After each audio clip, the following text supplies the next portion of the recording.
Assalamualaikum warahmatullahi wabarakatuh. Waalaikumsalam warahmatullahi wabarakatuh. Kula badhe tangklet, namung sekedar tangklet ya. Injih. Kenapa seorang hamba yang tujuannya kepada Allah itu tujuannya sangat ekstrim? Yang pertama dan yang kedua, kita sholat itu dalam arti menyembah Allah. Kalau menurut pengertian saya pribadi itu sembah jasad, sembah raga, sembah rasa, dan sembah ruh. Yang ketiga yang tidak saya mengerti ya, mohon dijelaskan. Sembah ruh tadi. Nggih. Oke. Matur suwun. Assalamualaikum warahmatullahi wabarakatuh. Waalaikumsalam warahmatullahi wabarakatuh.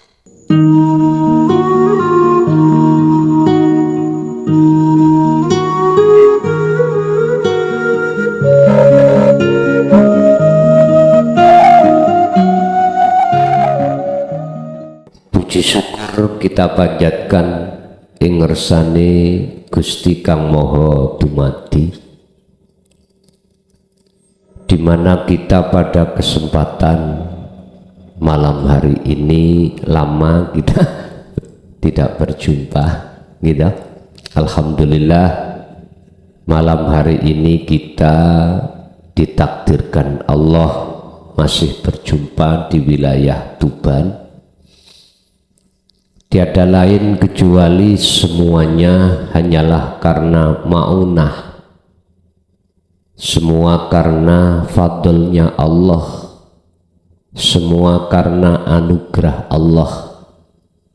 Walaupun jujur bahwasanya ketika saat ajaran dinut tauhid itu digelar, sedikit sekali umat manusia, khususnya umat Islam, yang kurang eksis dikarenakan memang itu adalah saringan dari Allah. Allah akan menyaring pada hambanya alias dipilih terhadap hambanya. Perkara sing dipilih iku mesti luwih titik katimbang radipilih. Mula jangan dipikirin. Sebaik apapun yang jenengan lakukan di mata manusia, pasti masih ada yang tidak suka.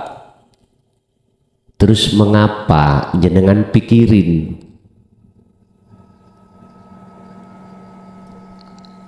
Sebab semua itu semata-mata sumbernya dari Allah. Nggak usah panjenengan iku nderek mikir-mikir apa sing wis ditandangi Gusti Allah. Janganlah kita mengikut campur reverb dikurangi ya. Janganlah kita ikut campur terhadap apa yang sudah Allah laksanakan. Sebab jikalau kita ikut campur apa yang sudah Allah laksanakan, iku sama halnya kita itu tidak duweni tata krama nang Gusti Allah. Oleh sebab itu dalam pertemuan malam hari ini kita akan membahas tentang masalah bagaimana hati ini gak mudah kena kebiarin dunya. bagaimana hati ini tidak mudah kena bisikan rayuan kebiare dunya. Sebab mohon maaf, atine menungso niku wonten macem kalih. Setunggal ada hati manusia itu menjadi budaknya Allah. Yang kedua, ada hati manusia itu jadi budaknya hawa nafsu. Tandanya bagaimana? Hati atau rohaniyah yang menjadi budaknya Allah itu hati yang selalu mingkol bin zahidin, hati yang selalu condong untuk bersaksi, melihat, memandang di segala hal persoalan apapun, mandangnya cuman semua itu hanyalah Allah.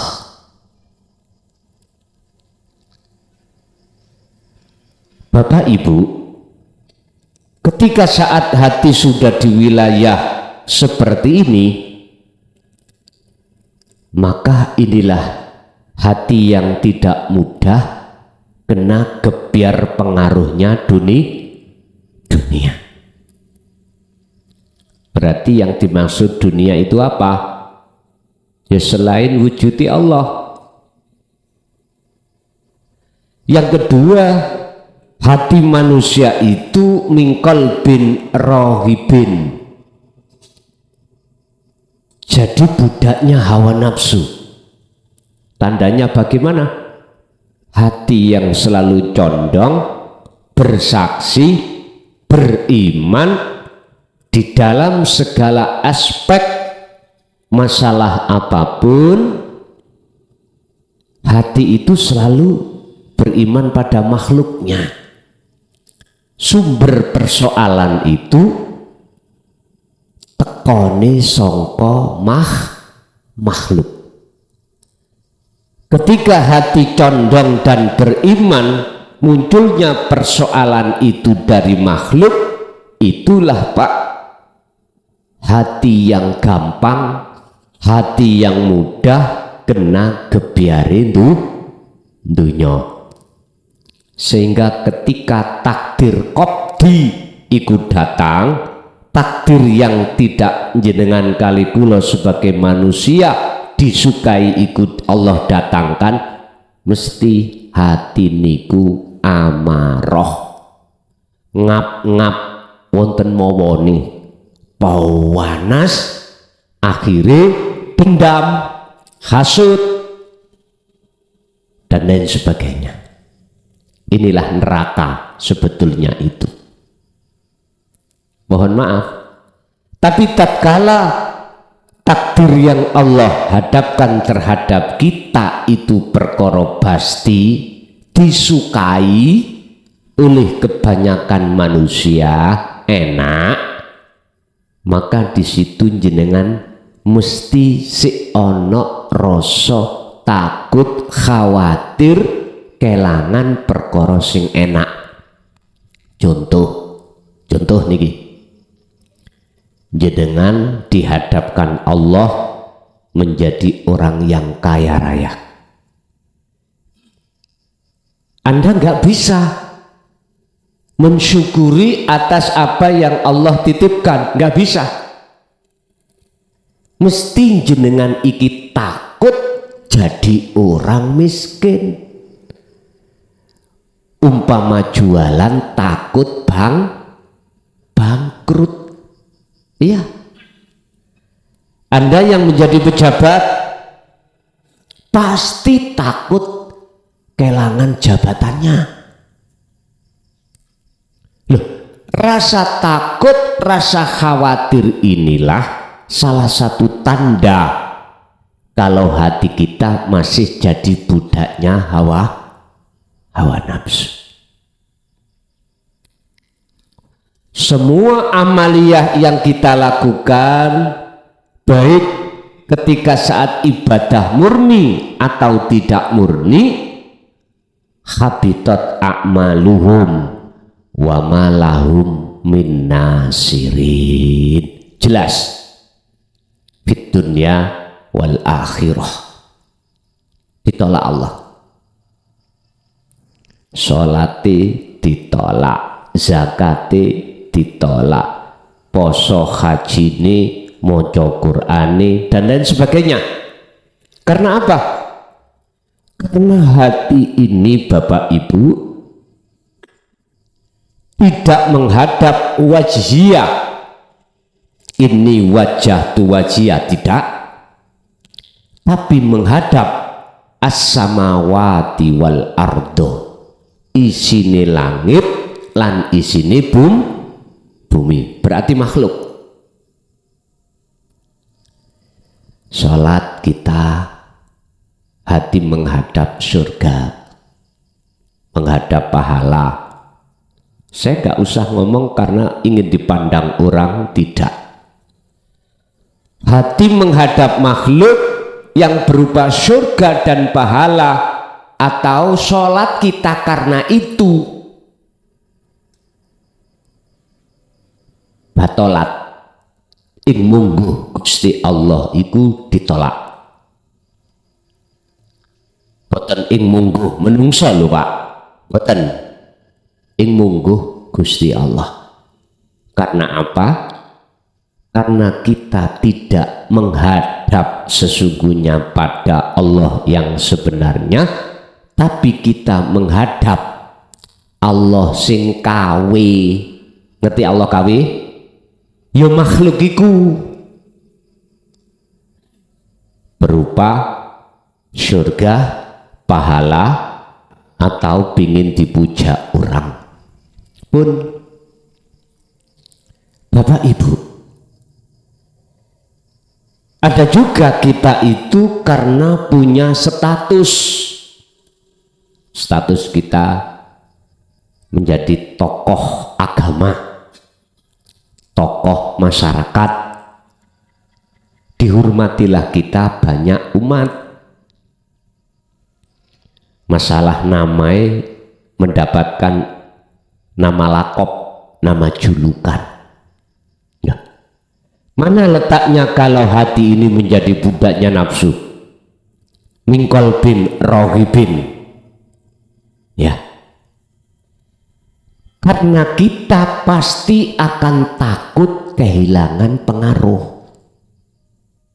Takut dihadapkan Allah, perkara pasti penak takdir status, punya kehormatan di tengah-tengah masyarakat, iku pasti takdiri Allah pada diri kita. Kita itu tondo kalau hati ini menjadi budaknya hawa nafsu, kita takut kehilangan pengaruh.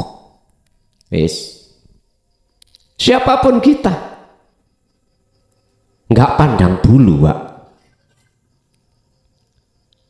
Sampak-sampak jenengan berani mengatakan gini, ayo metuwa sangka dene organisasiku, misalnya ajaraku, murtad kau. Sampai berani seperti itu. Berarti itu tanda kalau kita takut kehilangan pengaruh. Otomatis Bapak Ibu, ini siapapun kita pasti akan mengalami hal seperti ini. Padahal Syekh Ibnu Athaillah ketika saat memberikan fatwa atau satu makalah di dalam kitab Hikam, wedya sira tatkala kau dipuja masyarakat umat karena punya status, senengo sira tatkala kau dicaci dibenci masyarakat. Lah niki lak gak sambung to ya? Gak sambung miturut hukum umum. karena agak dikeraskan saloni vokale, cek mboten terlalu ngotot kula. Vokale yang di sini sing penting gak nyuling. Nek YouTube angen-angenan gunung kok ceken gembret apa ora, gawa headset tah ya apa ngono. Seneng sira tatkalane kau dibenci dicaci masyarakat, ya. Susah sira tatkala kau dipuja masyarakat. Niki secara teori wong umum gak sambung, mboten sambung. Sebab umumnya nafsu iku seneng dipuja wong, susah tatkala dibenci wong. Lah niki kok bisa? Memang abot Pak ya, ngeten loh. Niki hanya terjadi pada hamba yang Allah pilih. Illa ibadaka minhumul mukhlasin, yang bisa masuk dan sambung dalam teori Syekh Ibnu Athaillah iku mereka yang dipilih Allah. Susah nek dipuja masyarakat, seneng nek lamuno dicaci lan dibenci. Iki maksudnya ya napa? Ngeten Pak. Harga mati tatkala jenengan ini ingin sambung datang Gusti Allah, hatimu harus dipisah, dipegat oleh Allah terhadap selain Allah. Dipegat. Ngerti dipegat ya? Diputus Allah. Apakah iki Allah oleh mutus iku sak fisiki? Belum tentu. Sing jelas harga mati Allah iku mutus ati sampean ora seneng menyang perkara sak liyane Gusti Allah. Urusan jasad apabila diputus Allah juga ya urusannya Allah, bisa jadi. Nyun sewu, kita prosesnya itu wazujina linnasi hubbus syahawah.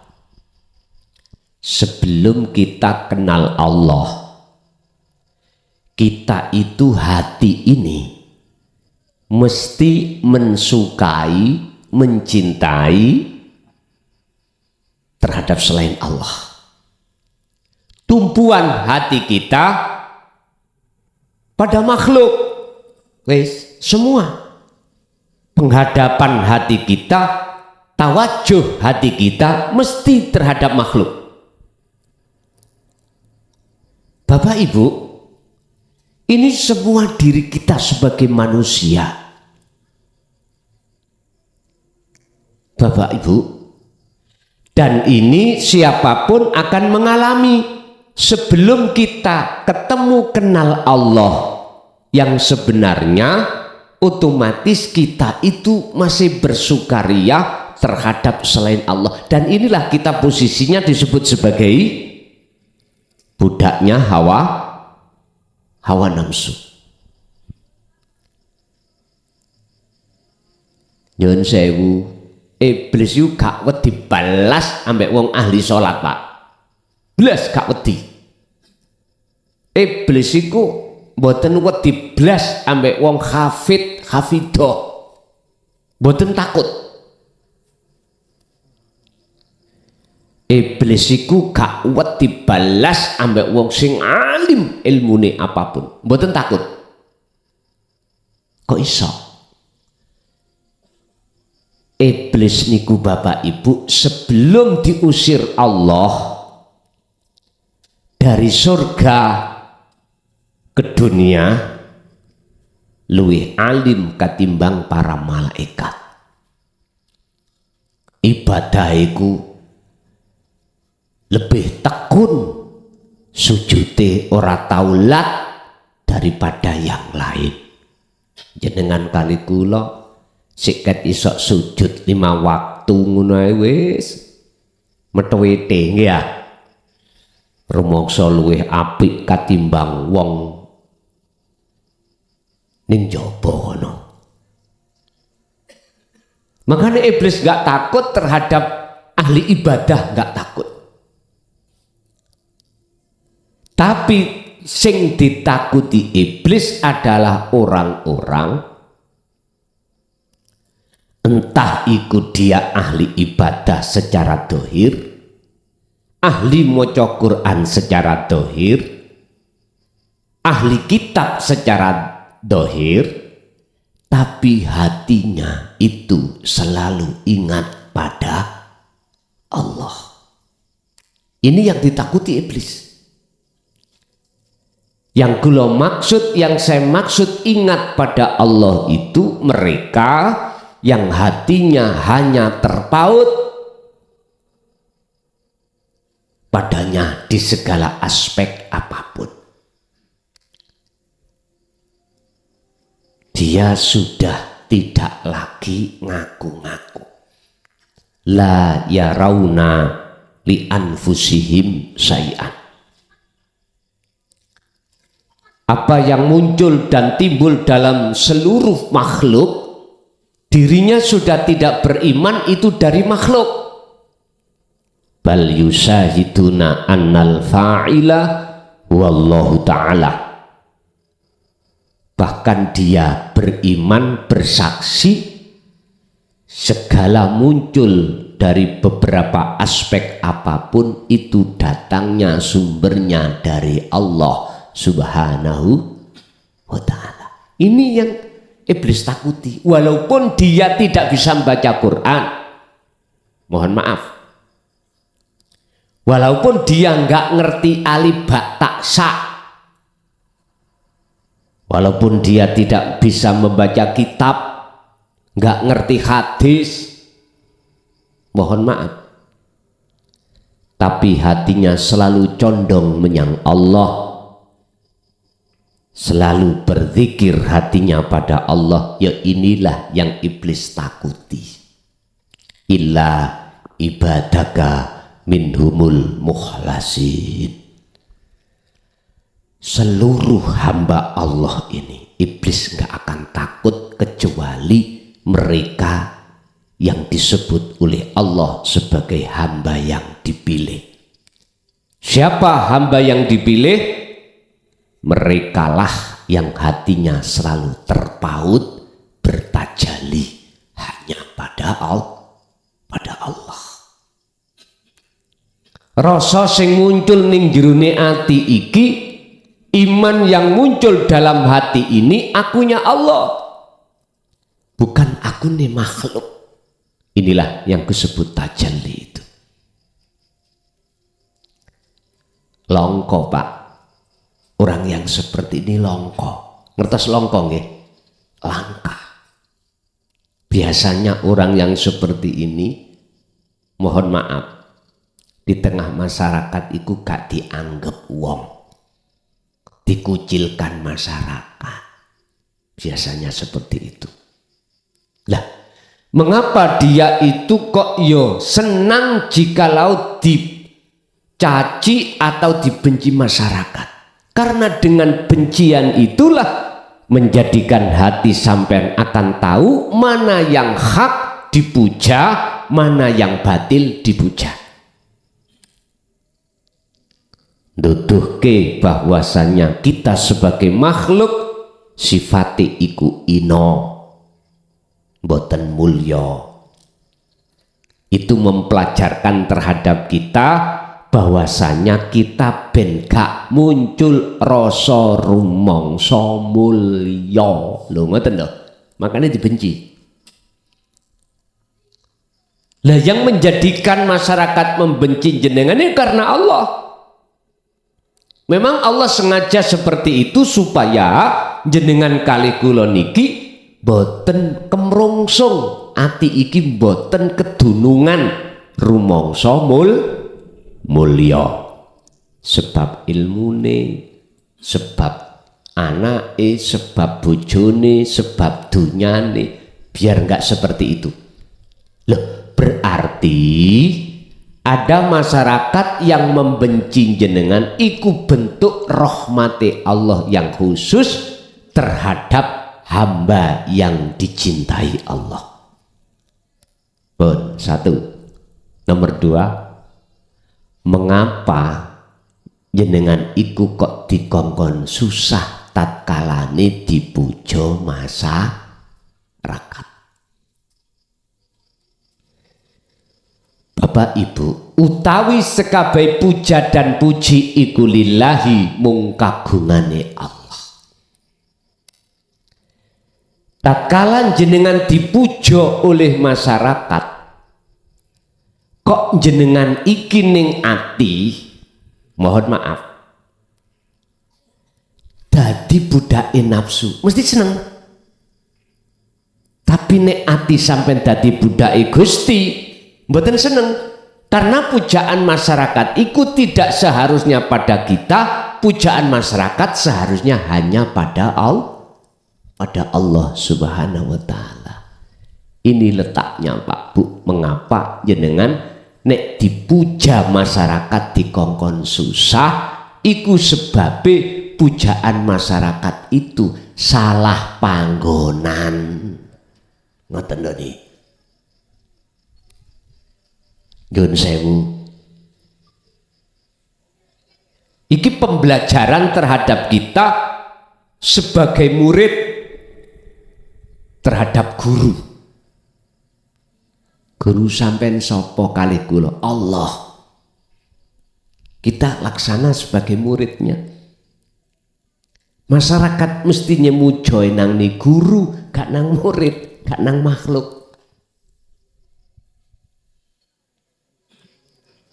Tapi ketika saat jenengan iki sudah Allah nyatakan sebagai kekasih Allah, gak gampang jenengan ning ati akan rumangsa mulya tatkala wonten pujaane masyarakat. Terus jenengan yo gak gampang ning atiku susah sebab dicaci dan dibenci oleh masyarakat. Iki tetanda kalau jenengan kali kula iku estu hati ini hanya terpaut pada Allah. Sesuai dengan apa yang Allah sampaikan dalam surah Al-Baqarah ayat 156, fadhkuruni yo al-kurkum. Jenengan nek eling nang Allah, Allah yo eling dateng panjenengan. Maka ingatlah kau padaku, jikalau kau betul-betul ingatnya padaku, aku lho niku. Bahasanya aku iku menunjukkan wahdah, keesaan Allah. Ya pasti kau akan kuingat. Radhiyallahu anhum wa radu anhu. Niki Pak. Bapak Ibu hadirin, maksudnya eling iku dos pundi sehingga jenengan gak gampang kena kebiare dunya. Eling niku kan bahasa Arab toh Pak. Bahasa Arabnya dzikir. Iki bahasane wong Arab mriko. Zikir. Basa sampean iki karena sampean duduk wong Arab. Bahasa Indonesia, orang Indonesia Nusantara. Ingat. Ingat. Apakah yang dimaksud zikir ingat iku diucap di lisan? Tidak. Miturut nek ati sampean iku mau masuk di dalam surah Al-Baqarah 152 tadi, bukan. Yang dimaksud ingat, eling, hati sampean kali kula niki sadar ada satu iman, ada satu pangrasa yen sak temene sumber dari segala hal apapun iku sing berperan yang menjadi isim fa'il adalah Allah. Kalau hati sampai sudah sampai keesaan pada Allah seperti ini, maka nafsu gak akan pernah bisa ngotori hati jenengan. Kebiarin dunya baik sing wonten makom mukhadharah atau mukasyafah. Mukhadharah makom kasunyatan iki rupane apa? Garwa, anak, sandang pangan papan. Tidak bisa Pak menghijabi hati sampai datang Allah, mboten saged. Ataupun di alam mukasyafah, alam kebukai urusan karomah, kebukai goib makhluk, di dalamnya termasuk karomah. Gak bisa akan menghalangi hati sampean, ngijabi hati sampean datang Allahnya, gak bisa. Jadi gak pengaruh. Mestine biasanya nek wis waktu rendeng ya kudu udan. Nampak adik kok gak diudani. Ngoten niku sing gak seneng. Oh jane ana karomai. Tapi bagi sampean tidak akan terpengaruh dengan hal yang seperti itu. Hati sampean mesti ashadunya itu ilallah ke ilallah. Persaksian hati sampean iki tidak hanya tidak terhadap apapun kecuali terhadap keesaan Allah. Muhammad, wa ma arsalna min qablika mir rasulin illa nuhi ilaihi annahu la ilaha illa ana fa'budun. Surat Al-Anbiya ayat 25. Ini Pak keesaan Allah. Saya Muhammad, kata Allah, tidak pernah ngutus utusan sebelummu, termasuk dirimu ini, kecuali harus mau mengemban, ngamalke lan ngajarke terhadap umatnya masing-masing tentang tauhid la ilaha illa ana. Artinya Pak, wajib bagi seluruh rasul untuk mengajarkan umatnya masing-masing hatinya bisa mengesahkan Allah. Atau simple, setiap rasul itu wajib ngajarno didik umate untuk sampai makrifat pada Allah. Wis intine wonten mriku. Tauhid kan tidak ada Tuhan yang wajib disembah kecuali ingsun, saya. La ilaha illa ana. Jikalau kau sudah mengajarkan tentang tauhid ini yang diemban oleh para kekasih Allah, wali-waline Allah, fa'budun, maka disitulah yang disebut menyembah dengan benar. Berarti nyembah sing sak leres-lerese, sak bener-benere nyembah, tatkala jenengan ngibadah apapun, hati di dalam diri panjenengan gak muncul iman jenengan yang melakukan.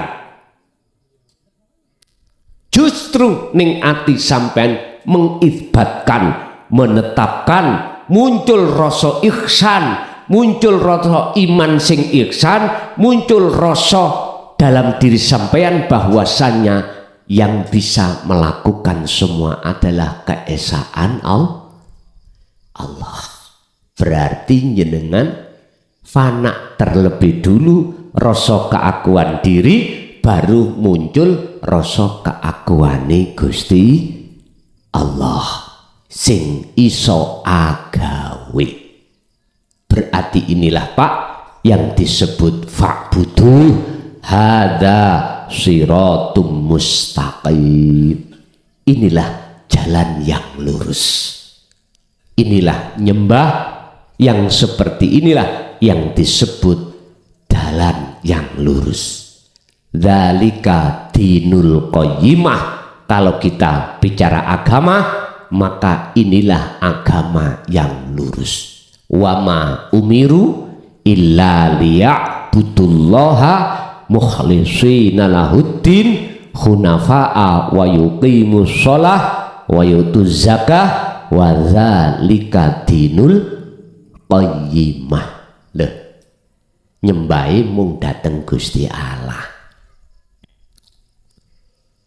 Wa ma umiru lan ora den perintah sira kabeh ning donya iki Bapak Ibu illa liya'budullaha, kejaba nyenengan iki kedah nyembah mung dateng Gusti. Ya kuwi mau carane nyembah. Beda nek carane nyembah secara syar'i munggo wong umum, beda. Mesti fisik yang diomong, salat, nyembah. Urusan hati rohania sampean kali kula mbelawakrak tutuk ndi-ndi ketemu perkara apa sing ana langit apa sing ana bumi gak dipikir. Nyun sewu, pandangan syariah dan hakikat beda Pak, beda.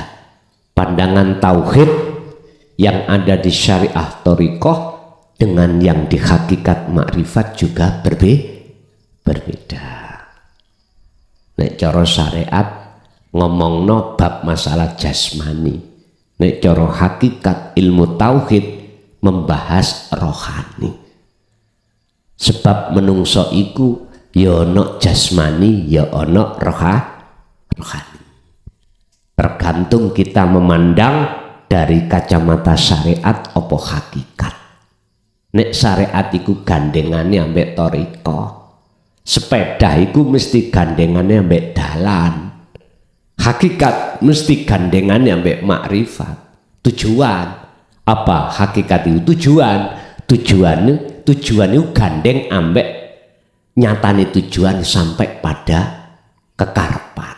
Nah, wujude tujuan nyatane kekarepan kuwi. Jenengan tujuan teko omah apa? Ngaji. Kalau sudah sampai di sini berarti antara tujuan dengan nyampe di sini itu satu paket. Hakikat satu paket dengan makrifat.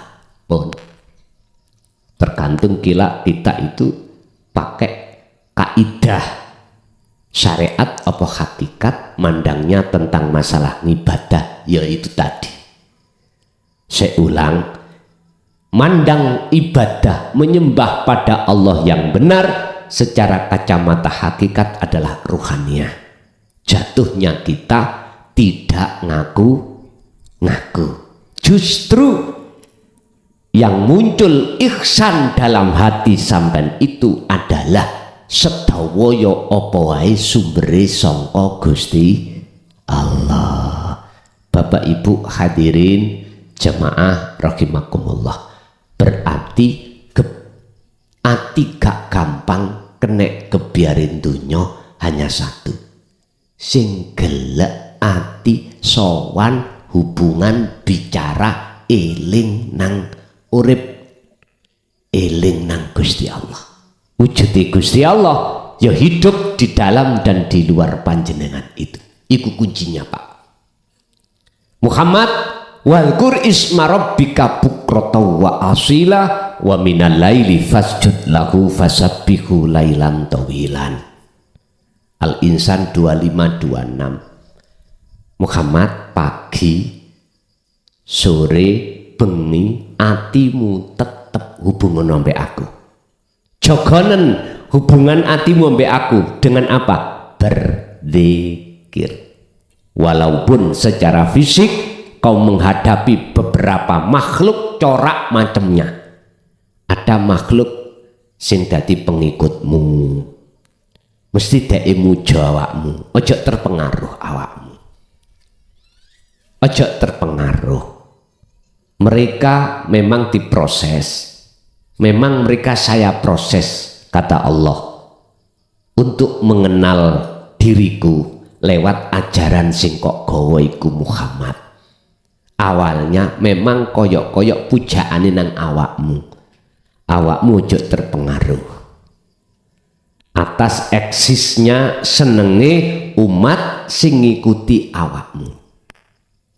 Nanti mereka akan tahu siapa yang sebetulnya dipuja. Ya mesti aku duduk awakmu Muhammad. Nggih. Wis Muhammad kuwi ojo susah tatkala umatmu yang tidak suka dengan ajaranmu. Ojo susah. Deloken aku wae. Aku sing gawe semua hal itu.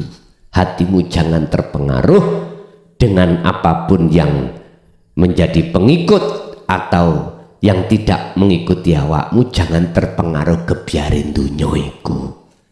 Carane piye kuwi gak terpengaruh Muhammad? Deloken aku. Ojo didelok makhluke. Itulah Pak yang disebut zikir. Ya ayyuhalladzina amanut kurullaha qiyaman wa qu'udan wa ala junubihim. Dalam posisi apapun, berdiri, duduk, berbaring, dalam posisi sikon apapun, melarat sugih, dalam posisi apapun, sehat, waras sakit, apapun, ojo ndadekno iku terpengaruh nang awakmu. Ilingo mung nang aku. Dengan begitu hatimu akan menjadi hati yang selamat, hati yang qalbin salim, hati yang selamat sangka dene pengaruhi kebiare donya. Eling amat sing ngetukno kebiarin dunya ya aku.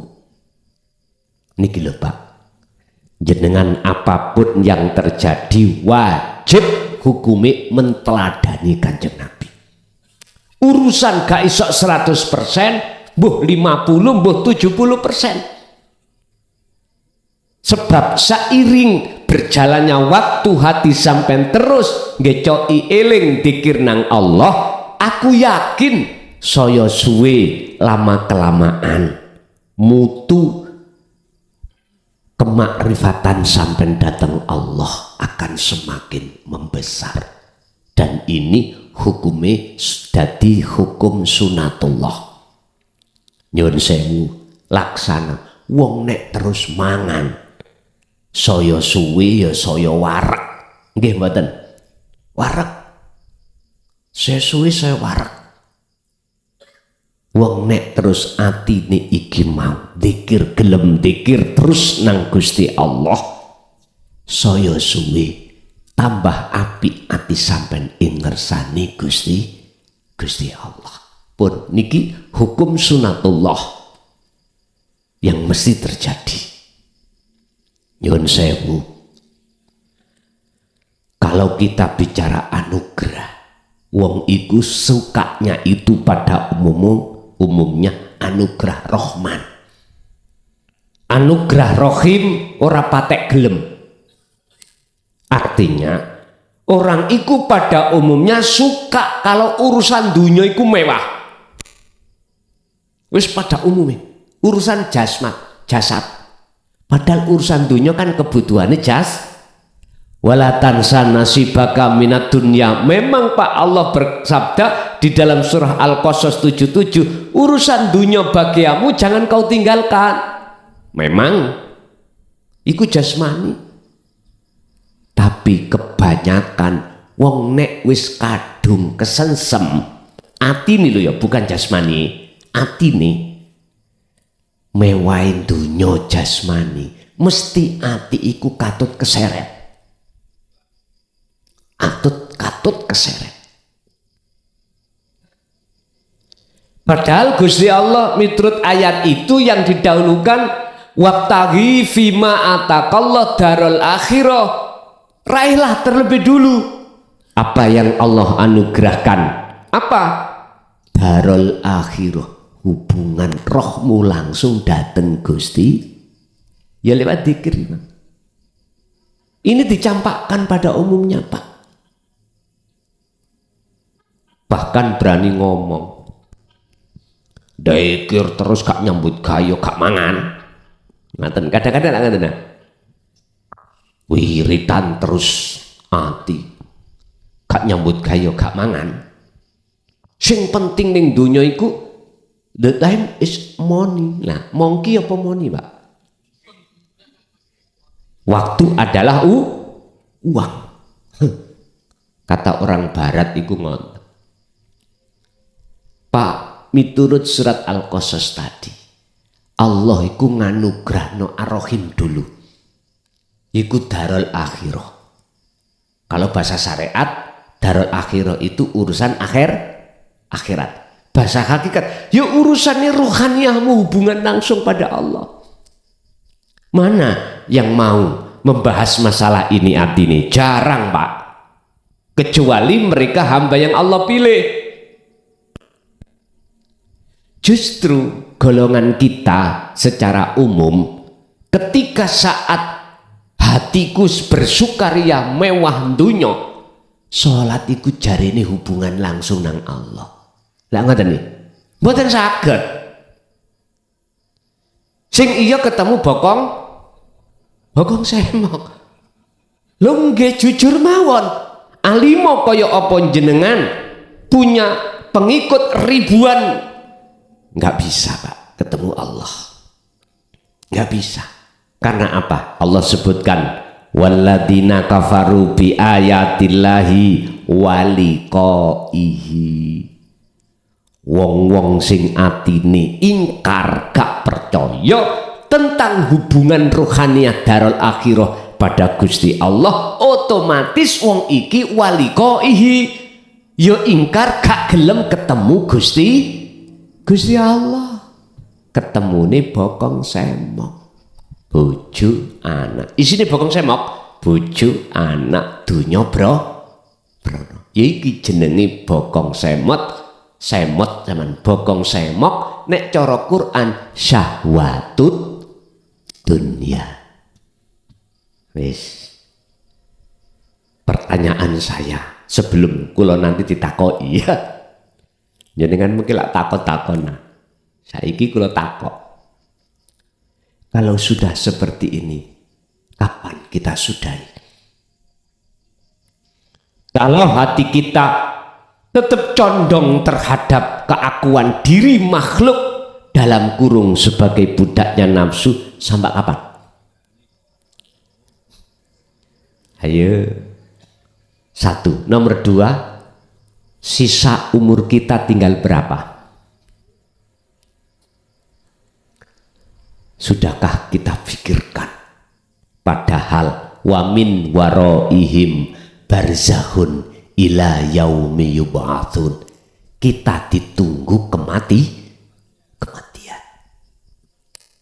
Bagaimana nasib orang-orang yang ketika saat di dunia mendustai bertemu terhadap Allah alias tidak mau, terus ketekan mati. Tolong nanti sebelum tidur, ibu bapak tolong sebagai renungan. Biasanya renungan itu diunekno lagu sing pengantar tidur niku nggih. Niki mboten. Sampai buka surat Al-Isra ayat 72 sebagai renungan mau tidur. Di situ Allah katakan, sing sapa wonge kawulaku ning donya kok sik ora makrifat nang aku, alias meripat atine wuta menyang Gusti Allah, maka setelah kematian datang sampai akhirat jenengan dalam keadaan buta. Wong nek wuta iku ya apa sih Pak? Lah peteng gak? Saged bedakno antarane dalan dengan jurang? Mboten saged. Apakah sama antara orang buta dengan orang yang tidak buta? Jelas tidak sama. Pun iku sebagai renungan mau tidur. Wa adallu lan luweh tersesat apane sabilan jalani. Siratal mustaqim niki lho Pak. Mboten rambut sitok dipecah dadi 7 sampai digero yang mbah sampean. Estu Pak. Mbahku yang ngomong ngono Nger, so iku ya nek mari dihisab Gusti Allah dina kiamat, kabeh menungso iku dikongkon nguwat. Wate iku jenenge siratal mustaqim. Sirat iku wat dalan, mustaqim kang jejeg. Munggah jejeg, mudhun jejeg. Iku lho Nger, rambut siji disigar dadi 7. Kaget Pak kula. Apa ya iso? Rambut siji wis cilik, kecil, apalagi disigar jadi 7. Ternyata semua itu sanepan. Apa mengandung arti apa? Walaupun jalan itu luasnya bagaimanapun, jikalau kita berjalan melewati jalan tersebut dalam keadaan mata merem buta, nggak bisa menuju jalan yang benar, mesti bengkok. Ra percaya? Wis niki kan dalane lurus ngene. Pavingan iki lho. Monggo wong telu teko. Arah kono meremo mlaku tutu arah mriko. Aku yakin keceblung. Keluar dari dalan. Nek ra percaya jajal. Jajal. Ning omahe wis gak ning kono. Wis tak jamin yang terjadi gelap. Makanya mengapa Allah mengatakan wa min waraihim barzakhun. Barzakhun itu kan kalau wong syariat alam barzah to ya. Tapi tidak dikandani dijelaskan barzah itu ya apa. Barzah niku maknane dinding. Dinding yang tebal jenengan iki terhalang oleh dinding, akhirnya gelap Pak. Tidak bisa melihat. Nggih, ngapunten ingkang kathah. Jadi oleh karena hati mata hati kita ainul basirah itu kegolong hati yang buta, maka kita tidak akan pernah bisa ketemu Allah. Tidak akan pernah kita bisa membedakan mana yang hak, mana yang batil. Nggak bisa. Nyun sewu, mandangnya ini juga dari arah mana? Dari arah hakikat dengan syariat beda. Kalau arah syariat, nyun sewu, siratal mustaqim besok kalau sudah hari kiamat. Kalau secara hakikat sekarang Pak. Mana sih yang disebut jalan siratal mustaqim? Tolong dibuka dalam surat Maryam ayat 36. Innallaha huwa rabbi wa rabbukum fa'buduh hada siratum mustaqim. Ternyata Pak, wat siratal mustaqim iku ning donya niki. Waktu jenengan tatkalane aktivitas apapun atau ibadah apapun, jikalau hati sampeyan iku betul-betul yakin munculnya semua ibadah iku sumber dari Allahnya, bukan dari kita, berarti yaiku wat siratal mustaqim. Sehingga jenengan sholat bisa dijadikan sebagai sarana jalan untuk bertemu Allah. Jenengan kerja, makan, minum, di situ jenengan bisa menjadikan sebagai sarana atau jalan untuk bertemu Allah. Gusti Allah gak ada waktu jenengan sholat yusning ngajeng sampean, ning jero sampean, ning jaba jero ndukur nisor kiwa tengen ngarep mburi pun, walaupun jenengan iki nanggone kamar mandi ya, Gusti Allah selalu ma'akum, selalu wonten jenengan. Makanya surat Al-Baqarah tadi mengatakan fadhkuruni azkurkum, jikalau kau melihat aku juga akan melihat kamu. Artinya Pak, dzikir ning ati sampean dijogo ambek Gusti Allah, alias gak gampang lali. Bapak Ibu hadirin, sebagai kesimpulan, untuk supaya hati sampean gak mudah terpengaruh urusan dunia, faqadis tamsaka bil urwatil wuthqa lam fisamalah, pegang teguhlah tali Allah. Mana tali Allah? Wahwa yaitu adzikru, yaitu zikir. Yang dimaksud zikir apa? Wahwa adzikru bisiril asrar, itulah zikir yang muncul dari la ilaha illa anta menuju la ilaha illa ana. Itulah zikir sirul asrar menuju fana'u dzikri.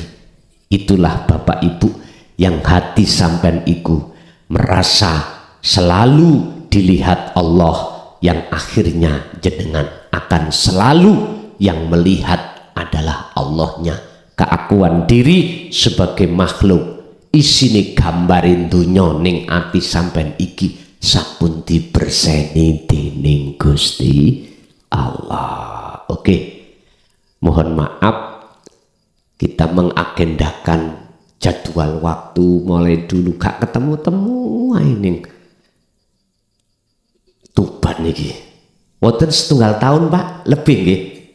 Lebih nggih kula nggih ngapunten ingkang kuwatah. Nanti setelah kami menulis kitab, barulah nanti kita agendakan. Walaupun itu tidak bisa 2 bulan 1 kali, 3 bulan, gak bisa 3 bulan, 4 bulan, ojo sampai belas, ngoten lho, ngoten ya. Tetap Pak, kami canangkan nanti, dan kula piyambak tak fokus dulu untuk menulis kitab untuk anak putu kita nanti. Walaupun nanti sudah tidak ngaji secara online alias kula bongko ya, kitab ini si ono saged dipelajari oleh anak putu kita. Masalah kula nggih jelas nggih bongko Pak ya, gak mungkin terus ono donya, mboten mungkin nggih. Itulah mungkin apa pada malam hari ini yang kita bahas.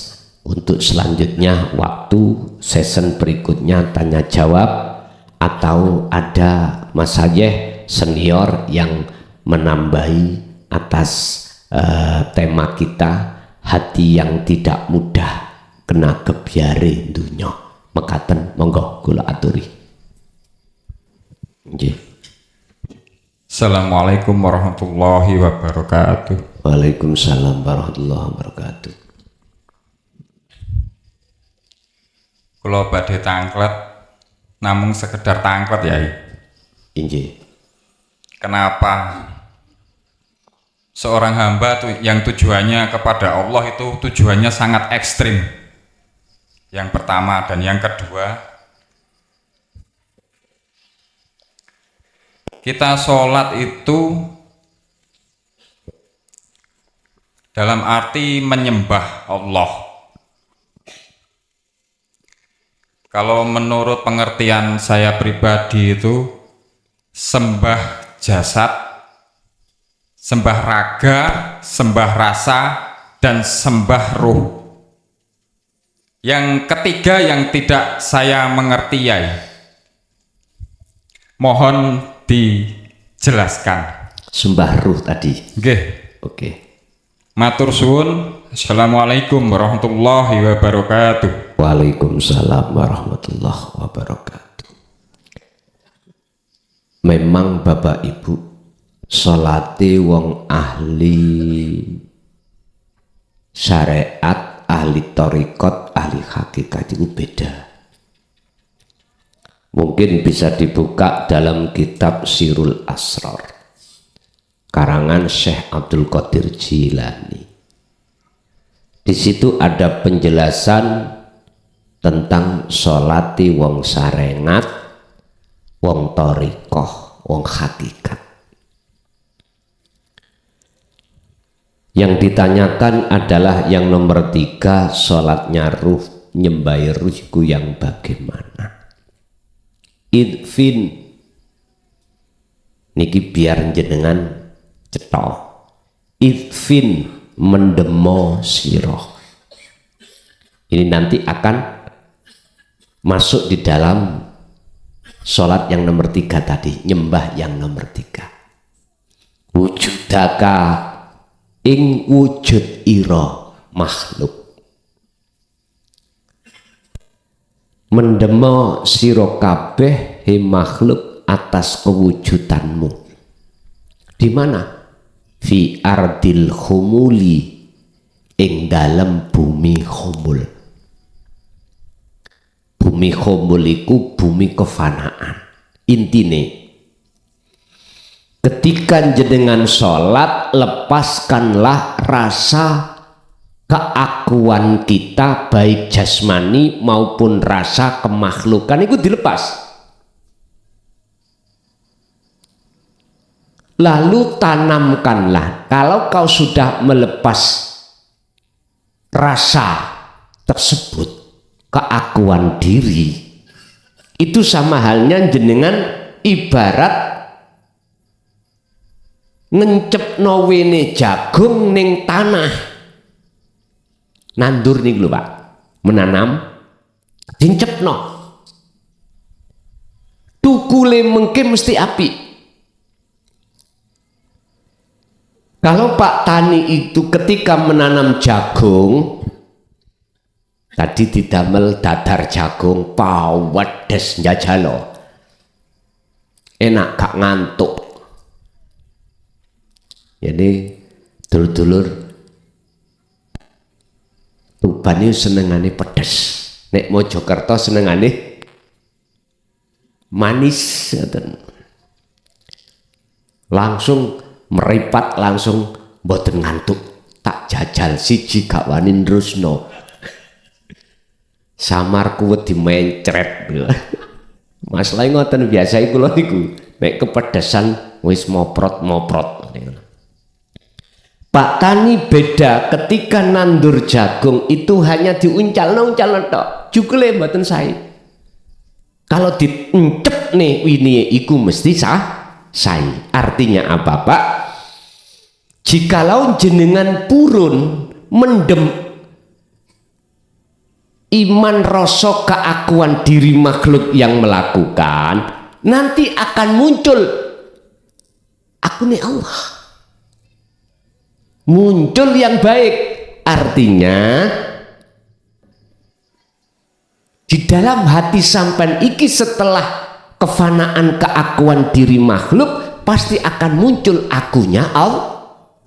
Ya niku maksudnya sholat atau nyembah yang nomor 3. Untuk sampai di situ, dari pertanyaan yang pertama kok ekstrim? Ya memang, sebab Allah sampun dawuh, saya ja'alullahu ba'da usri yusra. Tekone iku tidak bim salah bim. Harus kita lakukan, kita alami perkara yang ekstrim. Sampean harus kuat hati sampean, walaupun dicaci orang, dikucilkan orang, dihina orang, diambil hartanya, kadang diambil istrinya, suaminya, anaknya. Ingatlah, itu semua maksud Allah supaya tidak mempengaruhi perjalanan Anda. Wajahidu fi sabilihi, dalam rangka ngambah dalan menuju ketemu Allah.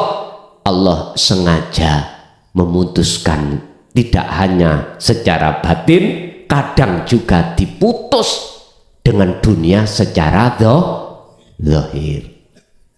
Jenengan pun duwe prasangka elek dhisik. Sing asale sugih dadi melarat, Gusti Allah mudah pak carane ngentekno. Ditipu koncone, digolekno kasus Gusti Allah dan lain sebagainya, macam-macam, dicolong maling. Ingatlah, semata-mata itu bentuk Allah sayang pada kekasihnya.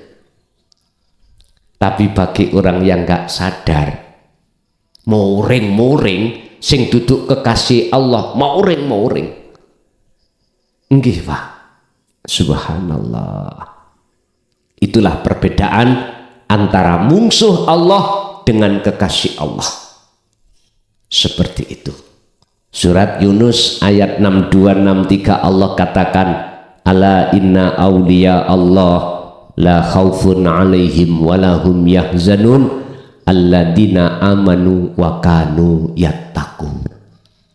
Yang disebut sebagai kekasih Allah adalah wali-waline Allah adalah mereka yang tidak hanya imannya sudah ihsan, tetapi juga dia selalu memegang takwa. Takwa, ilmu, amal, istiqomah. Artinya ringkesih, dzikir selalu dipegang teguh. Pun dengan begitu, la khaufun alaihim walahum yahzanun. Ketika harta sampan kali kula iki diringkes Allah secara dohir, la khaufun, tidak ada rasa wedi, walahum yahzanun, rasa susah, rasa khawatir. Sebab apa? Sebab jenengan iki gak merasa memiliki, tapi ning ati rasa sing muncul iku yang memiliki hanyalah Allah. Laksana tukang parkir, ketika saat mobil, sepeda diambil yang punya, tukang parkir plong, diupai 5.000 ae wis sawanang. Lho estu Pak. Pun nyun sewu, jenengan bendawina kali kula dilayani Allah ambekan, saged diregani niki? Mboten saged. Jenengan saged meripat, saged nyawang apa perkara ning jenengan. Kalau ini tidak dilayani Allah lewat sifat basor dalam meripat sampean, nggak mungkin kita akan bisa melihat. Telinga lewat sifat sama, nggak mungkin kita bisa mendengar sendiri. Intinya Pak, Gusti Allah itu selalu melayani kita. Oleh sebab itu Allah dawuh, sitok sing tak tuntut ning awakmu, nek gelem monggo, nek gak gelem gak, kabeh tak gratisi. Awakmu krungu swara ya gratis, bisa nyawang perkara ya gratis, ambekan ya gratis, darah tak alirno ya gratis, ginjalmu iso berfungsi gratis, gak bayar. Sitok apa? Wa ma khalaqtul jinna wal insa illa liya'budun. Nyembah nang aku. Dikatakan nyembah iku ati sampeyan wis lepas pengakuan diri. Sing agawe. Otomatis kalau itu sudah terjadi, sing muncul ning ati sampeyan pengakuan Allah Subhanahu wa taala. Inilah maksud hadis la haula wala quwata illa billahil aliyyil azim. Pun plek wonten melih monggo. Assalamualaikum warahmatullahi wabarakatuh. Bayai keparang dari tanglet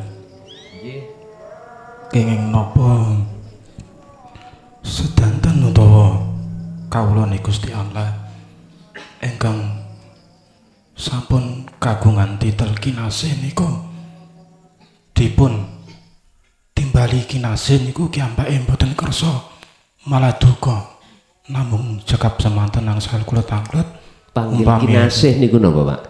wali. Oh, ngoten. Kekasihipun. Oh, ngoten nggih, nggih. Matur sembah nuwun. Nggih. Ammal arifuna la yarawna li anfusihim syai'an. Orang-orang yang Allah jadikan sebagai kekasih, waline Allah, memang benar dia nggak gelem disebut kekasih oleh manusia. Dicap oleh menungso wali gak gelem. Justru dia delikkan, sembunyikan. Sebab apa, Pak? Disebut orang yang sudah makrifat pada Allah adalah orang yang sudah kefanaan orangnya.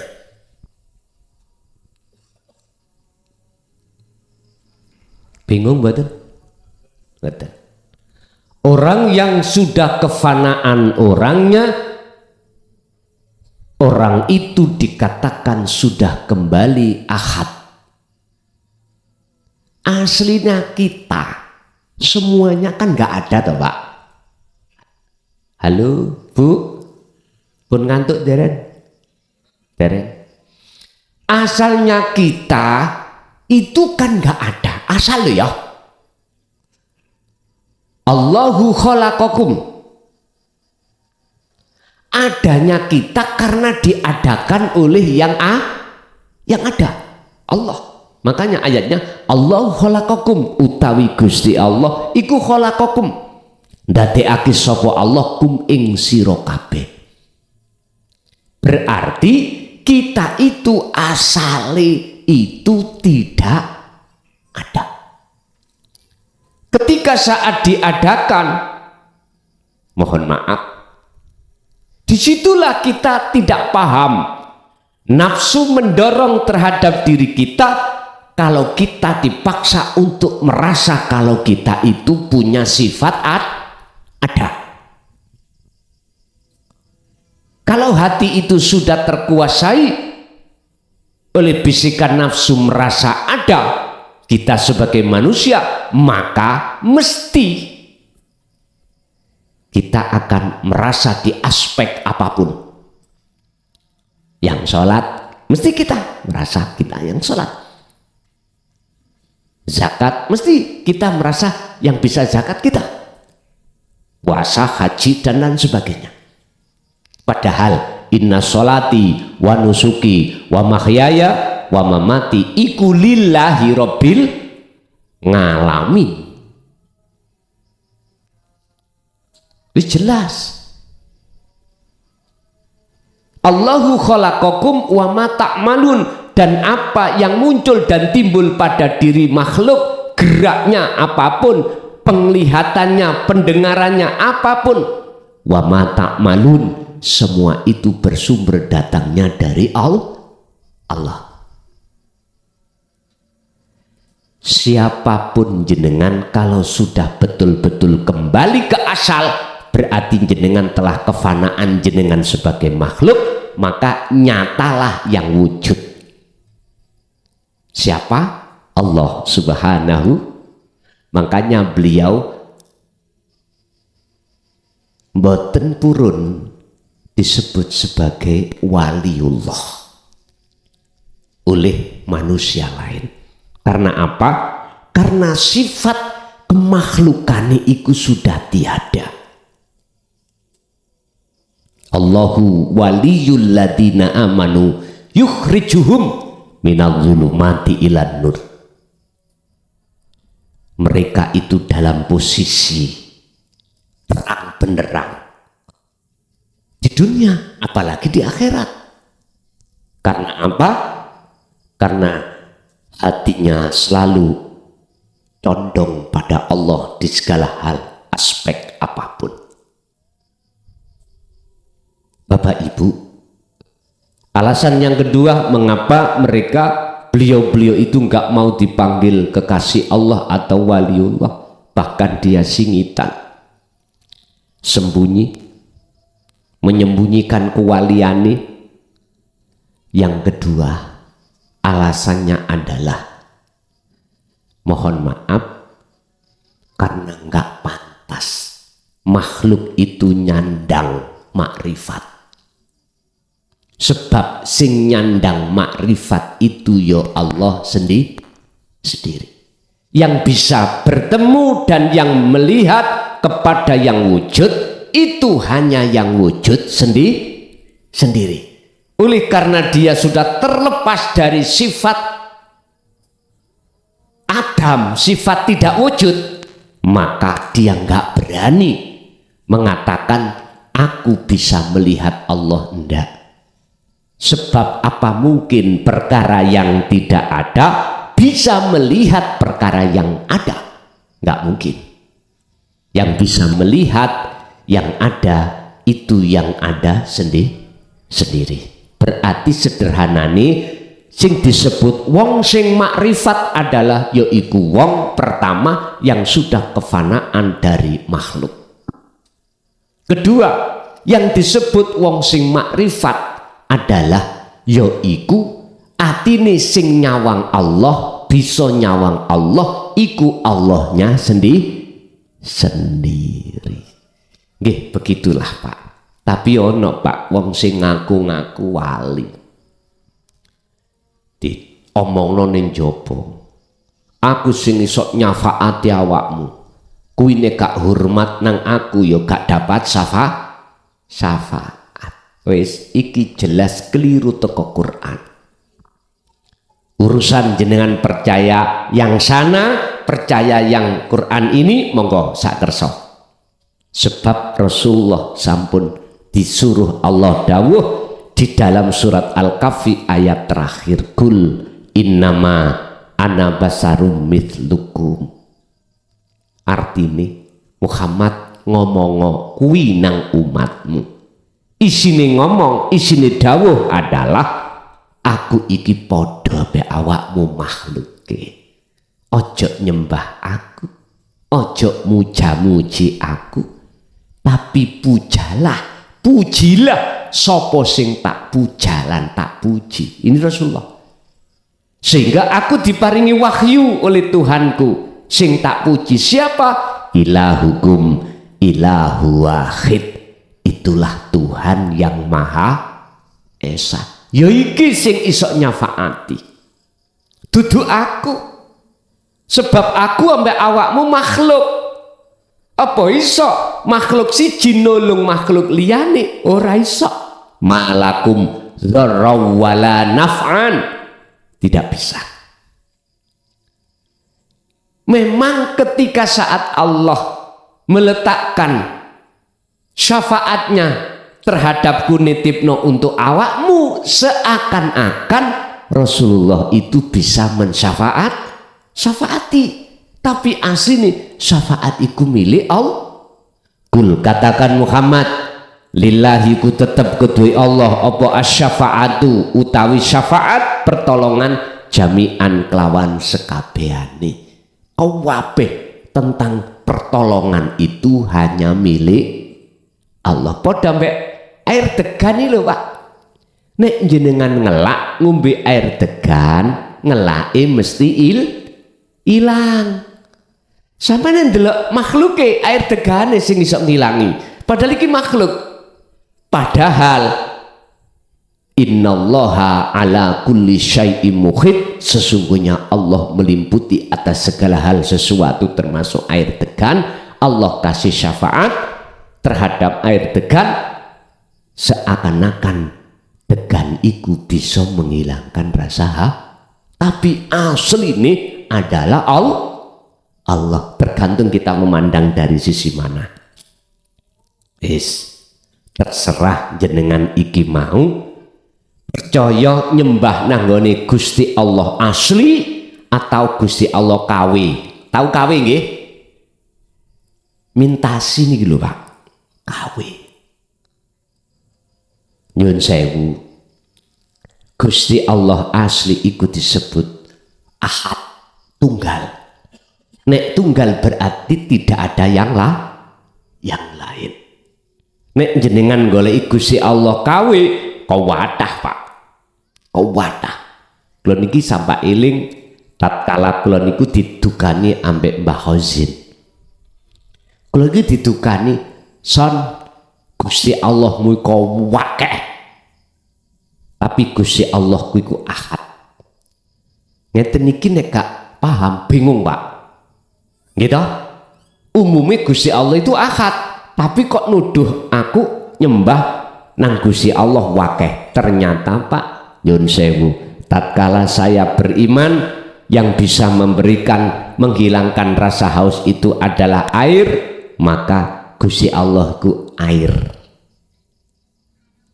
Yun Sewu, nek cara kula niki mengatakan Quran yang bisa mensyafaati terhadap diriku, berarti Gusti Allah ku niku Quran. Ilmu yang menjadikan saya orang yang mohon maaf, orang yang disegani orang, berarti ilmu iku Gusti Allah ku. Paham ya? Terus dunya ku sak pirang-pirang. Ndadekno wong iki mang eksis nang aku percaya karena dunia berarti duniaku ini adalah Allahku. Pun terserah percaya nang Allah KW, percaya nang Allah Ahad, nyembah jenengan teng Allah sinten mawon, monggo silahkan. Tapi yang jelas saya hanya diperintahkan Allah untuk menjabarkan tentang Allah sing asli. Mulai tahun 2000 sampai hari ini 2024, berarti terhitung sudah 24 tahun. Cacian, makian, dibenci dan bagaimanapun, tetap kami berjalan sesuai dengan sunatullah. Sampai pada detik ini saya diperjalankan Allah ke Tuban. Bapak Ibu, semata-mata itu karena Allah. Nggih, ngoten wau jawabane napa mereka beliau-beliau itu ora kersa dipanggil wali iku karena memang sengaja Allah tutupi. Nggih, tasih wonten, monggo. Bapak, monggo Pak. Niku. Assalamualaikum warahmatullahi wabarakatuh. Nyuwun sewu yai nggih nderek tanglet. Wonten setunggal hadis nek boten klientu dawahaken mekaten. Tafakkaru fil makhluk wala tafakkaru fil khaliq fatuhliku. Awakmu mikira ning gone makhluk, gak usah mikir ning gone sing gawe makhluk. Ndak ndadekno tambah rusak. Ada apa dibalik larangan Rasulullah ning gone umat mikir dateng Al-Khaliq niki wau. Mekaten. Sampun. Ning Quran nggih wonten.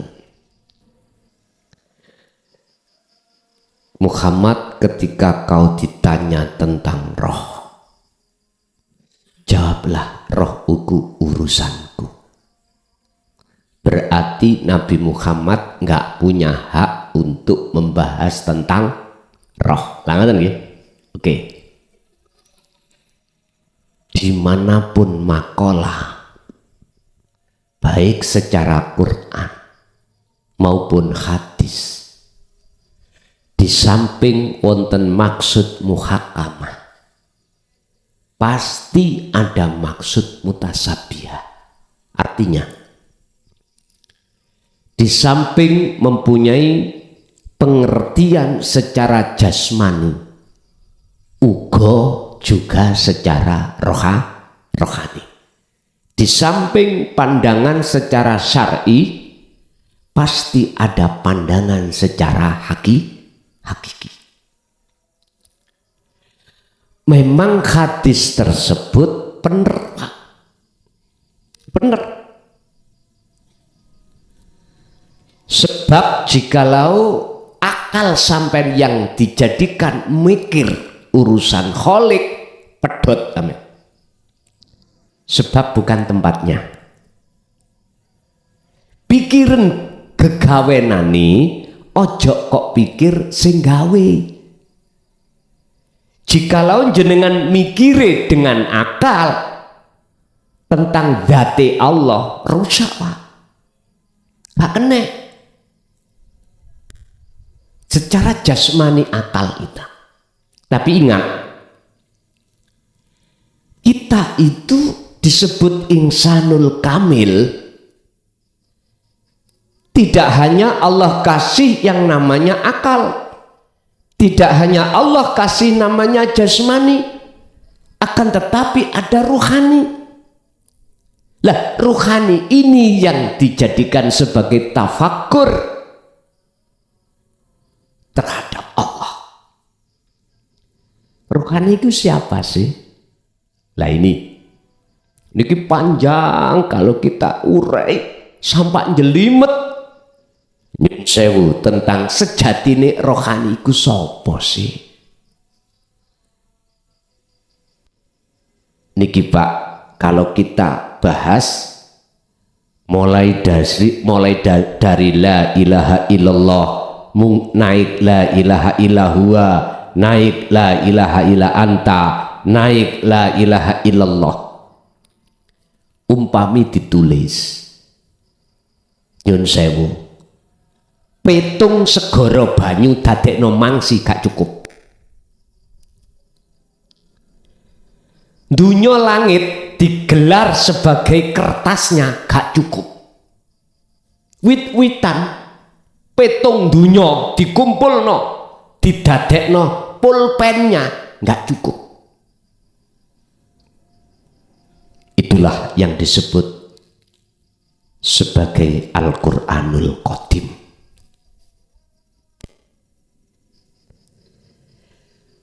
Jadi leres, akal iku pun digawe mikir urusan date, pikiran masalah ciptaane ben menemukan anugerah kekuasaane Allah, sifate Allah.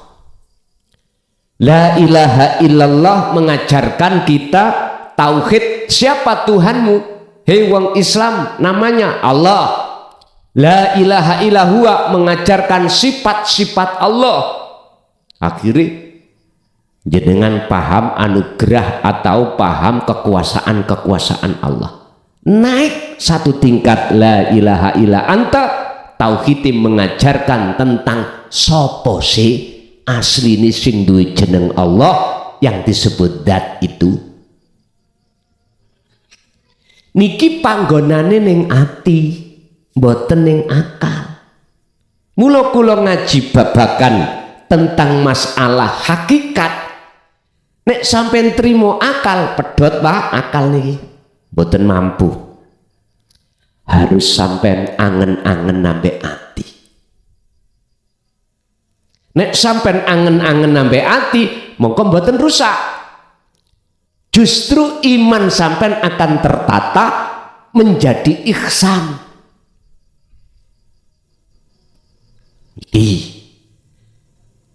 Makanya apa sih rahasianya hadis tersebut? Dan apa sih rahasianya Quran yang Allah menyampaikan tersebut? Muhammad tidak boleh membahas urusan roh, sehingga ketika ada yang membahas tentang roh dilokno sesat. Sebab sing berhak bahas iku Gusti. Bener Pak, karena dia tidak bisa melihat siapa sebetulnya yang membahas, karena melihat makhluknya. Makhluk memang gak punya hak untuk bisa membahas. Coba Jikalau tidak ada Allah di dalam diri Muhammad, bisakah Muhammad makhluk itu berbicara? Nggak bisa. Nggak usah jauh-jauh jenengan kali kula. Bisakah jenengan iku berdiri untuk sholat sendiri, rukuk sujud duduk, manakala tidak digerakkan Allah di situ? Nggak bisa. Jadi kalau kita memandang Allahnya berarti sudah benar, yang berhak yang membahas tentang roh adalah Allah. Satu. Nomor dua, jikalau kita memandang dari sisi ruhaniyah, maka wajib hukumi pengenalan diri terhadap Gusti Kang Moho Suci. Man arofa nafsahu faqad arofa rabbahu. Barang siapa yang ingin tahu, yang tahu dirinya itu siapa, maka dia betul-betul akan tahu Tuhannya. Qur'annya ada di dalam surah Al-Ankabut ayat 5. Mangkana yarju liko Allahi, barang siapa yang hatinya ada keinginan untuk bertemu Allah, fa inna ajalallah la'at, Allah berjanji dalam waktu yang sudah Allah tentukan pertemuan itu. Loh, kalau kita hubungkan dengan ayat ini, berarti wajib kita itu bertemu Allah. Bahkan pertemuan terhadap Allah ini diteladankan Kanjeng Nabi di dalam surah Al-Ahzab ayat 21. Laqad kana lakum fi Rasulillahi uswatun hasanah. Mana percontohan bagus bagi diri seorang Rasul? Liman kana yarjullaha. Lah ini terhadap orang yang hatinya ada keinginan bertemu Allah.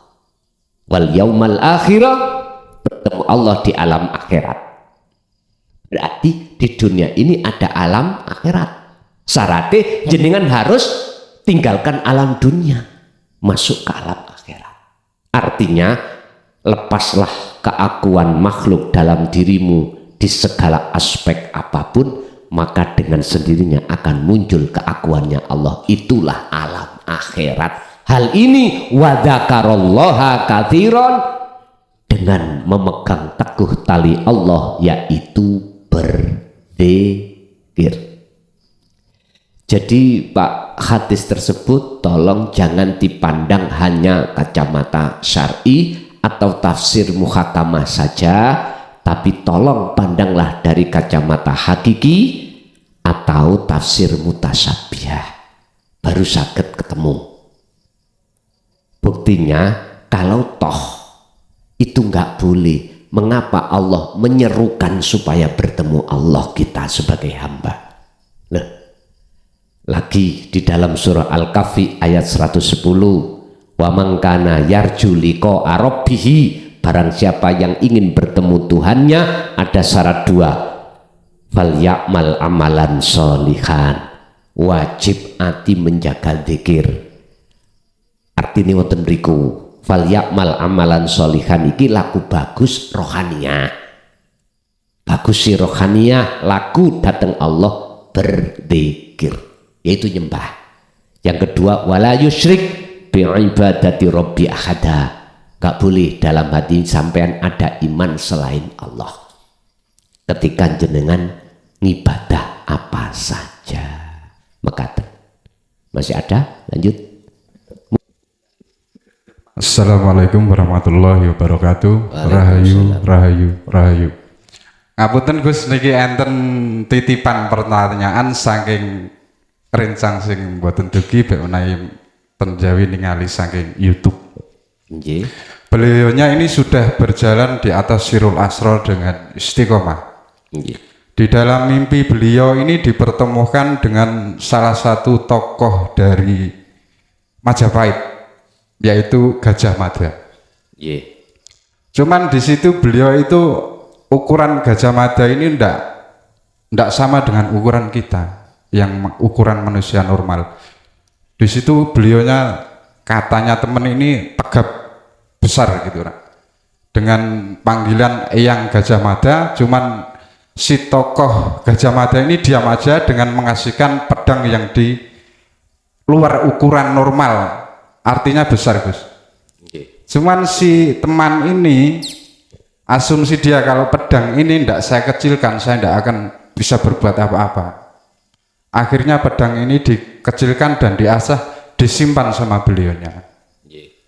Mekaten saking kula cekap, Gus. Assalamualaikum warahmatullahi wabarakatuh. Waalaikumsalam warahmatullahi wabarakatuh. Dalam sejarah kita kenal siapa sih Patih Gajah Mada.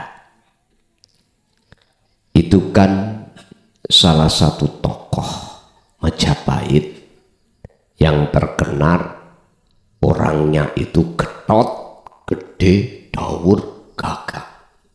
Makanya jabatannya dikatakan disematkan patih. Bapak Ibu, mohon maaf kalau kita tarik dari ilmu tauhid, siapapun Anda ruhaniah tidak akan pernah bisa melawan nafsu, bahkan untuk mengalahkan nggak bisa. Sebab yang bisa mengalahkan hawa nafsu adalah Allah. Nafsu itu makhluk, kita juga makhluk. Iblis, malaikat juga makhluk. Status asli makhluk itu tidak punya daya upaya kekuatan apapun. Berhubung keakuan makhluk itu sudah tiada, maka disitulah Bapak Ibu, nyuwun sewu, proses awal Allah memberikan senjata untuk bisa mengalahkan nafsu. Apa senjatanya? Asyhadu an la ilaha illallah wa anna muhammadar rasulullah. Wong Jawa mastani senjata iku kalimah sodo. Ngoten. Bapak Ibu, gajah niku gede napa cilik? Gede pundi ambek semut. Beda nek njawab semut raksasa. Nah, ana sing semut raksasa. Artinya, Pak, keagungan Allah itu akan disematkan Allah dalam hambanya di mata Allah manakala si hamba itu betul-betul membawa wasilah, jenengan mengatakan senjata, wasilah langsung pada Allah. Al-Maidah ayat 35. Wabtahu ilaihil wasilata. Wajib menungso iki mesti ya mendapatkan wasilah ilaihi untuk mendekat dan bertemu Allah. Wasilah niku bisa diartikan jalan, bisa diartikan tali, langsung tali hubungan langsung pada Allah. Wahai orang-orang yang beriman dan orang-orang yang bertakwa, ittaqullaha do takwa sira kabeh wabtahu lan podo raihlah sira ilaihi maring marek dan ketemu Allah. Murih nopo? Mendapatkan apa? Al-wasilata ing tali. Berarti jenengan harus punya channel langsung khusus datang Gusti. Umpama telepon itu kudu duwe nomor teleponnya Allah langsung. Mana yang dimaksud wasilah? Tali ini, hablum minallah ini, dzikir. Dzikir yang mana yang dimaksud? Al-Ahzab 41, dzikron katsiron, sejatine dzikir itu adalah bila sautin wa kalamin wa ismin wa lafdin, dzikir yang sudah tidak ngucap nama, sifat, dat, tidak, tapi aku dzikron kelawan dzikir sejatine dzikir katsiron tur kang akeh pundi, berarti pangrasa tadi, yaitu lo wasilah. Bapak Ibu, kalau kita memang untuk melihat kilas balik tentang Gajah Mada atau sejarah tokoh-tokoh Majapahit, itu sebetulnya mengingatkan kita pada ajaran tauhid para leluhur-leluhur yang sudah sumare. Maksudnya di situ. Mengapa teguh? Hatinya mengapa kuat menghadapi ujian apapun? Karena beliau selalu berpegang teguh dengan tali Allah. Masih ada lagi? Monggo niko Bapak belakang. Oh nggih. Oh ngaten. Nggih pun Bapak Ibu, mohon maaf jikalau pertanyaan ini sudah ditutup. Untuk acara berikutnya Mas Sayeh minta ditutup dengan beat. Tolong jenengan yang belum beat, yang mengikuti beat ini nggak boleh dipaksa. Sampai sediakan media air satu gelas atau gimana terserah jenengan, sing ikut sing ora-ora. Cuman sebelum berbeat saya terangkan terlebih dulu maksud daripada beat. Apa sih beat? Kami tidak berbeat dzikir jahri dan siri, tidak. Saya berbeat dzikir sirul asrar, hakikat. Sehingga artinya beat di sini tidak mentalkin, tidak menjanji jenengan, tapi menyambungkan talinya ruh sampai datang Allah yang kusebut wasilah tadi, yang telah terputus oleh nafsu. Akhirnya hati jenengan selalu lalai datang Allah di setiap saat dan waktu. Lali kalau iki sing agawe Allah. Ketika hati lalai semua itu Allah, berarti itu tanda tali ni roh niku putus. Malam ini disambung lagi dengan cara bagaimana menyambungkan hakikatnya syahadat. Nanti ketika jenengan iki lesan mengucapkan asyhadu, hati jenengan harus noto rasa yen sak temene ora ono pangeran sing iso nyambung lan beat aku kejaba Gusti Allah. Allahnya mana? Ya hidup yang ada pada diri dan di luar diri. Ini Allahnya. Makanya bersaksi itu wajib tahu siapa yang kita saksikan, tidak hanya sekedar nama Allah, nggak boleh. Hati sampean harus tahu siapa Allah sebetulnya. Yaiku urip gesang kang sejati di dalam diri dan di luar diri, yaitu Allah, yaitu wujudnya Allah. Wa anna Muhammad Rasulullah, dan Muhammad makhluk jenengan iki. Secara hakikat semua ini makhluk. Bisanya makhluk itu bergerak sebab digerakkan oleh Allah. Berarti statusnya makhluk, Muhammad iku Rasulullah, utusannya Allah. Berarti jenengan bisanya ke sini sebab diutus Allah.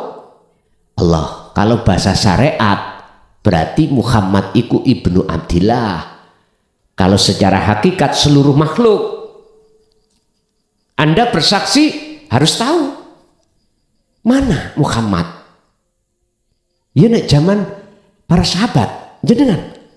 Ya makhluk semuanya, godhong nggih makhluk. Iso obah sebab diobahne Allah. Yaiku maksud Muhammadur Rasulullah. Jenengan bisa sholat, bisanya sholat sebab disolatke Allah. Yaiku Muhammad, hakikate makhluk. Nek ra iso ora iso obah nek umpama ora diobahke dening Gusti. Berarti makhluk obah iku seolah-olah bisa obah sendiri padahal sing ngobahke iku Gusti Allah. Pun niku carane. Ila hadratin Nabil Mustafa Rasulullah sallallahu alaihi wasallam wa ala alihi wa azwajihi wa dzurriyyatihi wa qarabatihi wa ahli baitihi wa ashabil kiram lahumul Fatihah.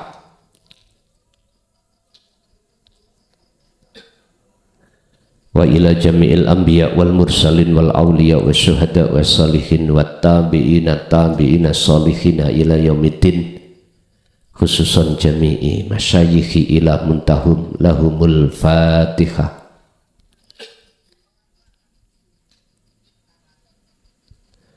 Wa ila abaina wa umadina wa azdadina wa masyayikhina wa auladina wa azwazina wa dzurriyyatina wa ahli baitina, khususan jami'il arwah fi hadil majlis wa ghairahum lahumul Fatihah.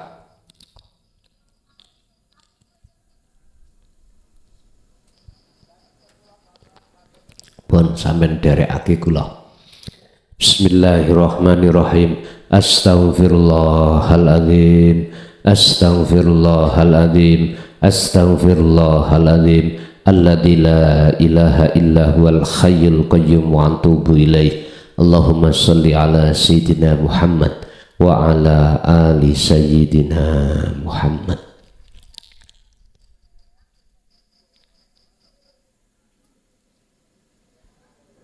Asyhadu an la ilaha illallah.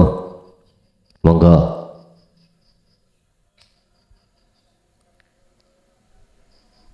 Wa asyhadu anna Muhammadar Rasulullah.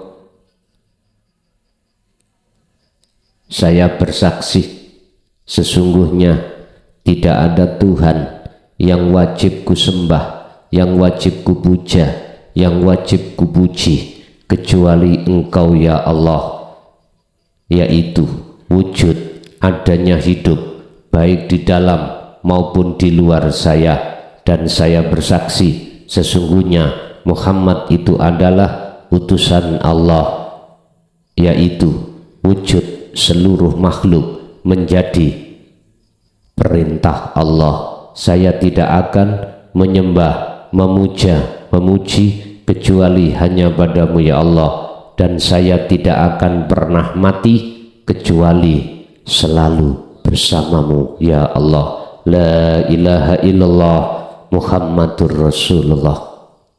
Al-Fatihah.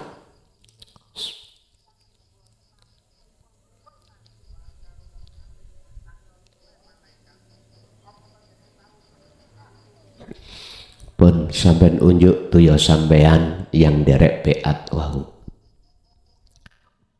Apa yang harus kita lakukan setelah prosesi beat ini? Ada dua hal yang harus kita lakukan semampu kita sampai akhir hayat kita. Dua hal nanti tujuan dan maksud adalah membersihkan seluruh kesalahan baik jasmani lebih-lebih rohani dalam rangka untuk menuju mendekat dan bertemu Allah.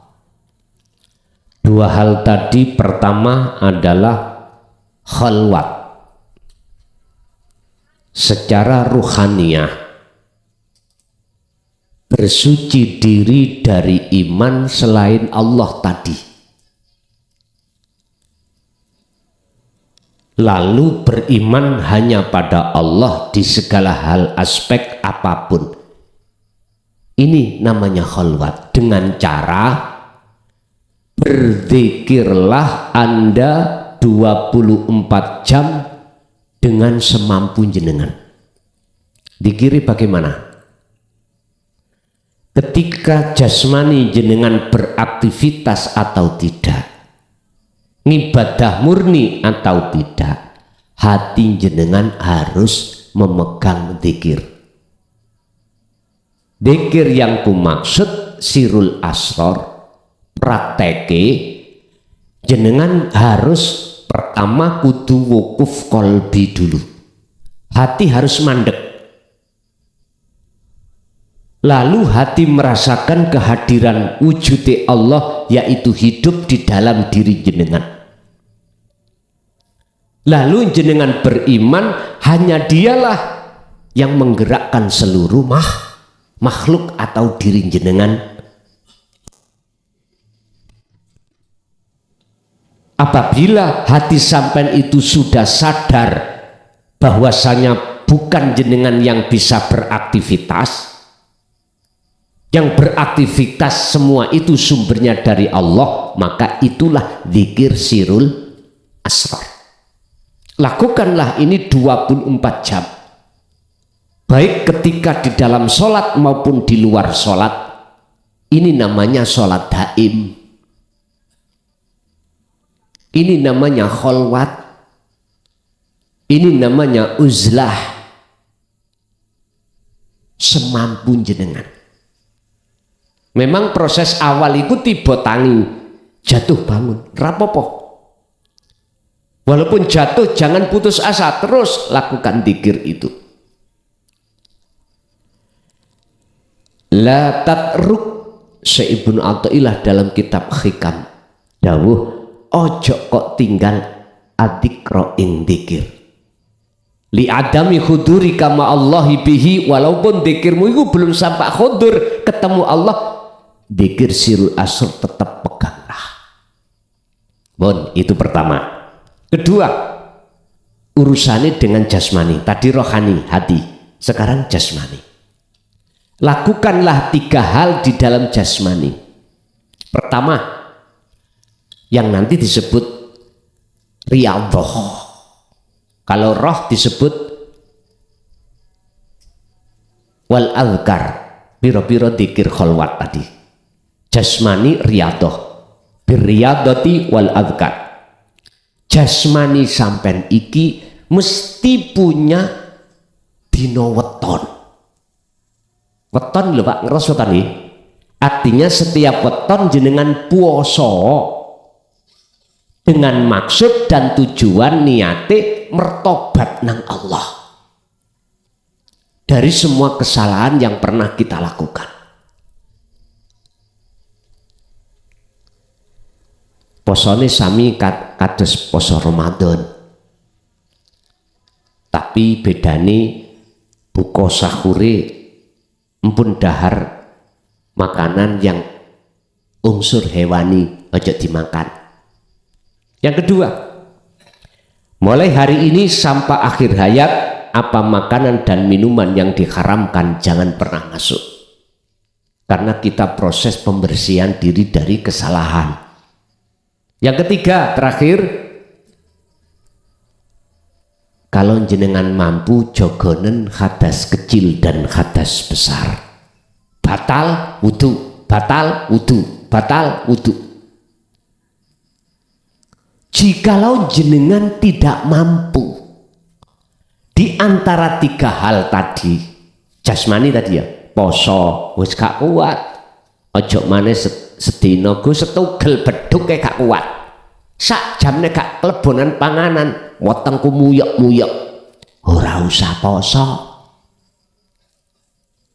Misalkan jenengan kula niki ya napa njaga wudu, klepe pun dol, dilak-diluk prat perut mboten saged, ya wis ora apa-apa. Pokoke situ urusan jasmani, makanan dan minuman yang haram tolong jangan masuk. Yang kedua, wal adhkar, khalwat dzikir di setiap saat dan waktu itu tadi lakukan. Walaupun sambil kerja, temui Allah di situ. Itulah khalwat. Carane pegang teguh dzikir tersebut. Pun Bapak Ibu, ini jenengan lampai, lakukan. Nanti pertanyaannya di hari keberapakah ada tanda-tanda jenengan iki Allah janji bertemu terhadap jenengan. Itu urusannya Allah. Tandani mung ngeten. 1. Tatmainnul qulub. Ala bi dzikrillahi tatmainnul qulub. Hati sampean nanti gak gampang susah. Walaupun diterpa musibah, apapun yang Allah hadapkan, jenengan gak gampang terpengaruh dari Allahnya. Akhirnya hati selalu tenang, hati selalu damai, gak mudah khawatir, gak mudah gelisah. Iki tandane. Nomor 2, gak gampang ngaku-ngaku, gak gampang netepno ngimanno yen sak temene makhluk iku kang bisa agawe. Boten. Ati sampai justru yusyahiduna annal fa'ila wallahu ta'ala. Ati sampai iku gampang netepno sing iso agawe sedaya iku mung Gusti Allah. Pun sampean kecoki niki, sampean kecoki tondo niki. Kalau sudah masuk di antara dua tanda ini dalam diri jenengan, maka inilah tondone amal arif, orang-orang yang Allah pilih, yang dijadikan Allah sebagai kekasihnya. Dalile ono buka di dalam surat Yunus ayat 62-63 tadi. Tak tambahi maneh surat Ali Imran ayat 31. Kul in kuntum tuhibbunallaha fattabi'uni yuhibbukumullah. Mereka yang Allah jadikan kekasih Allah adalah mereka yang mengikuti, menteladani kanjeng Nabi niki. Pun Bapak Ibu hadirin, itu apa yang bisa kami sampaikan dalam kesempatan malam hari ini. Semua datangnya semata-mata dari Allah. Saya pribadi barangkali ada kalimah perkataan yang kurang berkenan di hati jenengan, saya pribadi mohon maaf lahir dan batin. Monggo kita tutup sarana Fatihah dengan harapan terhadap Allah mugia ilmu ini estu berkahi terhadap keluarga kita ila yaumiddin. Lahumul Fatihah.